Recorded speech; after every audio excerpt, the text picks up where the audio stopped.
Good morning student, I am Pankaj Tiwari and today I am going to explain class 8 subject social study geography chapter 3rd part 1 and chapter name is natural resources forest and wildlife. Student मैं आप लोगों को ये बता देना चाहता हूँ कि जो फॉरेस्ट है, कहीं भी जो वेजिटेशन होता है फॉरेस्ट है, उसके उगने के लिए जो है रिस्पॉन्सिबल जो फैक्टर हैं वो मुख्य रूप से देखें तो क्लाइमेट होता है।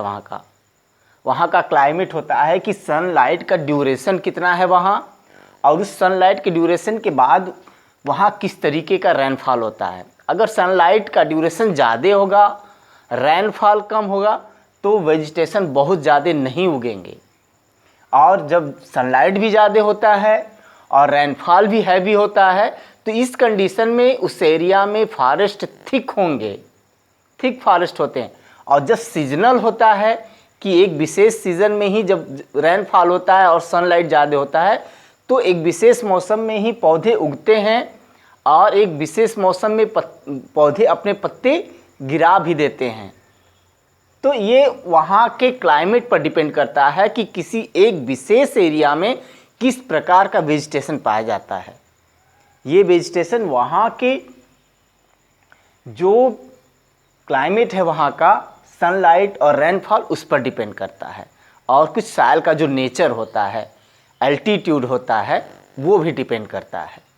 तो इस तरीके से आप देखें तो पूरे वर्ल्ड में जो फॉरेस्ट है उसको 10 पार्ट में कैटेगराइज किया गया है। आज की इस वीडियो में मैं आप लोगों को 5 कैटेगरी के जो फॉरेस्ट हैं वर्ल्ड में उनके बारे में बताऊंगा, और नेक्स्ट 5 जो टाइप हैं फॉरेस्ट के उसको नेक्स्ट वीडियो में एक्सप्लेन करूंगा। तो आज मैं इसमें बताना चाहता हूँ, उसमें सब डिवीज़न मैंने किया है इसमें कि उसके फीचर्स क्या हैं, ट्रीज़ क्या हैं और डिस्ट्रीब्यूशन वर्ल्ड में कहाँ कहाँ इसका है।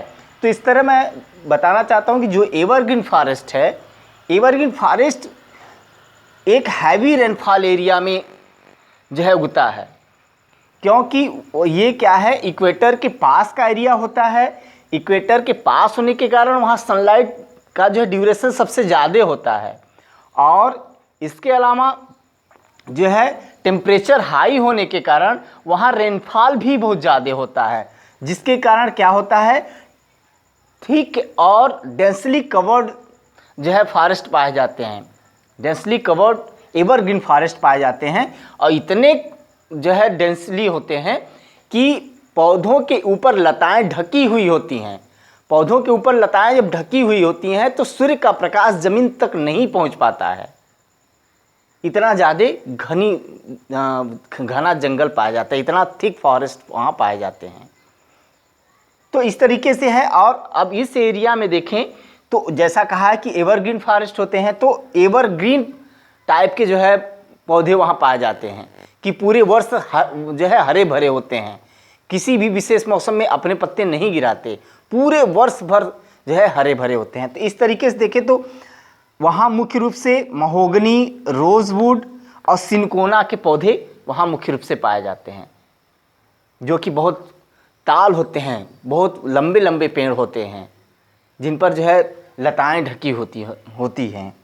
और ये देखें तो मुख्य रूप से जो एवरग्रीन फॉरेस्ट है वो अमेजन बेसिन, जहाँ बहुत ज़्यादा रेनफॉल होता है, जो है अमेजन बेसिन जो कि साउथ अमेरिका में है, साउथ अमेरिका में है। जायर का जो है रीजन है, Democratic Republic of Congo region जिसको कहते हैं, जो कि अफ्रीका में है, जिसको जिंजेंटिक जू ऑफ द वर्ल्ड कहते हैं। घना जंगल है, पूरी तरीके से कवर्ड है, जहाँ बहुत ज़्यादा रेनफॉल होता है।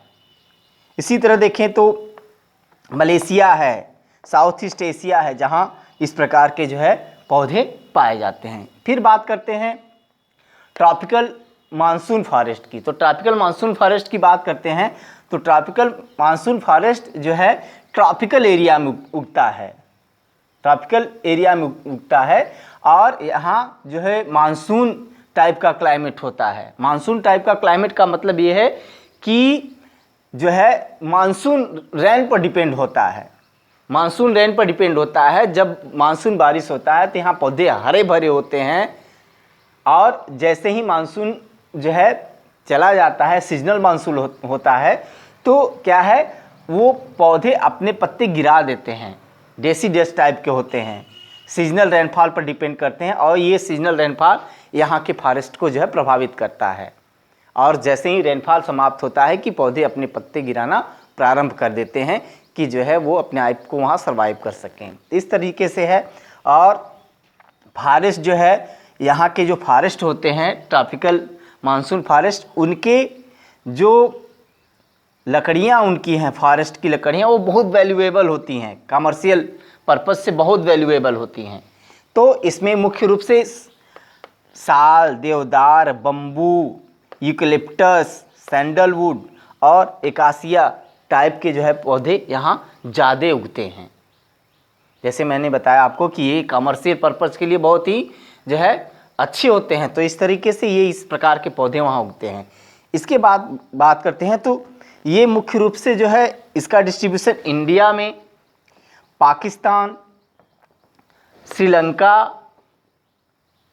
लाओस, वियतनाम और ईस्ट अफ्रीका और नॉर्थ ईस्ट ऑस्ट्रेलिया में इस प्रकार के पौधे पाए जाते हैं जो कि मानसून पर डिपेंड होते हैं। इसके बाद बात करते हैं थर्ड, टेम्परेट एवरग्रीन फॉरेस्ट की। तो टेम्परेट एवरग्रीन फॉरेस्ट जो है वो मानसून और ट्रॉपिकल एवरग्रीन और ट्रॉपिकल मानसून का मिक्स होता है, मिक्स वैरायटी यहाँ पाए जाते हैं, क्योंकि यहाँ टेम्परेचर जो है बहुत हाई होता है। जब टेम्परेचर कुछ मौसम में जो है हाई होता है तो वहाँ हैवी रेनफॉल भी होता है, और कुछ मौसम में जो है मानसून पर डिपेंड होता है, मानसून रेनफॉल पर मानसून होता है तब वहाँ वेजिटेशन उस तरीके के उगते हैं। और इसमें भी जो फॉरेस्ट पाया जाता है उसकी लकड़ियाँ बहुत वैल्यूएबल होती हैं, खास करके टिम्बर के लिए बहुत वैल्यूएबल होती हैं। और यहाँ मुख्य रूप से oak, pine, mulberry, walnut, camphor और बम्बू, इस प्रकार के कुछ जो है पौधे, कुछ जो है ट्रीज़ जो हैं यहाँ उगते हैं। इसके बाद देखें तो यहाँ ये जो है जो फॉरेस्ट है मुख्य रूप से जो देखें तो ये साउथ चाइना में, जापान में, ईस्ट अफ्रीका में, साउथ ईस्ट ब्राज़ील में और साउथ ईस्ट यूएसए में ये इसका डिस्ट्रीब्यूशन पाया जाता है। इसके बाद बात करते हैं फोर्थ, मेडिटेरियन फॉरेस्ट का। तो जैसा नाम से ही है मेडिटेरियन फॉरेस्ट, मेडिटेरियन एरिया में ये पाया जाता है। मेडिटेरियन एरिया में पाया जाता है तो वहाँ हॉट होता है, हॉट और ड्राई समर होता है, लेकिन विंटर क्या होता है, बहुत वेट होता है, वेट विंटर पाया जाता है, हॉट समर वेट विंटर पाया जाता है। तो कुछ ऐसे पौधे जो अपने को इस तरीके के क्लाइमेट में एडॉप्ट कर पाते हैं, उसी प्रकार के पौधे यहाँ उग पाते हैं। क्योंकि क्या होता है, ड्राट समर में ये पौधे जो है किस तरीके से अपने आप को सर्वाइव कर पाएंगे, उस तरीके के पौधे वहाँ उगते हैं। और ये क्या होते हैं कि नेचर में एवरग्रीन होते हैं, एवरग्रीन होते हैं, इनके पत्ते छोटे होते हैं, इनके पत्ते क्या होते हैं, वैक्सी होते हैं। इसके अलावा इन पौधों का हाइट बहुत ज़्यादा नहीं होता, लेकिन इनकी जड़ें टैप रूट की तरफ बहुत गहराई में जाती हैं, क्योंकि जैसा मैंने बताया कि हॉट ड्राई समर होता है तो टैप रूट होता है और बहुत गहराई तक ये जड़ें जाती हैं, जिससे कि ये अपने आप को सर्वाइव कर पाएँ और जो फोटोसिंथेसिस का प्रोसेस होता है उसके लिए उनको वाटर मिल पाए। तो उसके लिए उनकी जड़ें बहुत गहरी जाती हैं और गहराई से वाटर को जो है एब्जॉर्ब करती हैं। इसी कारणवश जो है ये इस एरिया में जो है वो अपने आप को एडाप्ट कर पाते हैं, क्योंकि उनके पास एक क्वालिटी है कि उनकी जड़ें बहुत गहराई तक जा कर के वाटर को वहाँ से एडाप्ट कर पाती हैं।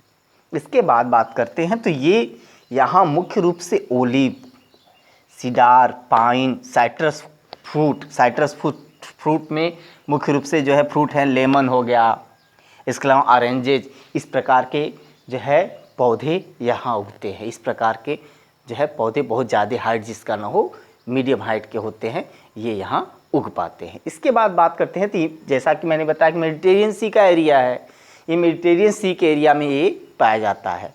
तो ये एक तरीके से देखें तो west Asia, south west Europe, no Asia sorry, south east Europe का जो पार्ट है, south west Europe, no south west European जो मेडिटेरियन एरिया है, साउथ वेस्ट मेडिटेरियन का जो क्षेत्र है, वहाँ इस प्रकार के पौधे पाए जाते हैं। कह लें कि मेडिटेरियन सी के आसपास का जो क्षेत्र है वहाँ इस प्रकार के पौधे पाए जाते हैं। इसके बाद बात करते हैं फिफ्थ, टेम्परेट डेसिडियस फॉरेस्ट।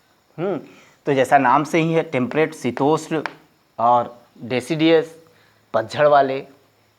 तो यहाँ क्लाइमेट क्या है, ओसेनिक होता है, कूल एंड ओसेनिक होता है। टेम्परेचर जो है वो एक तरीके से इसमें बहुत लो होता है, और ये कभी कभी क्या होता है, ठंडी के मौसम में ये टेम्परेचर 0 से बिलो आ जाता है, 0 डिग्री से बिलो आ जाता है टेम्परेचर, और 0 डिग्री से बिलो आ जाता है टेम्परेचर। इसके अलावा देखिए तो ये अपने पत्ते जो है, जब ऑटम सीज़न आता है, शरद ऋतु आता है, तो इनके पत्ते जो है चौड़े चौड़े बड़े पत्ते होते हैं।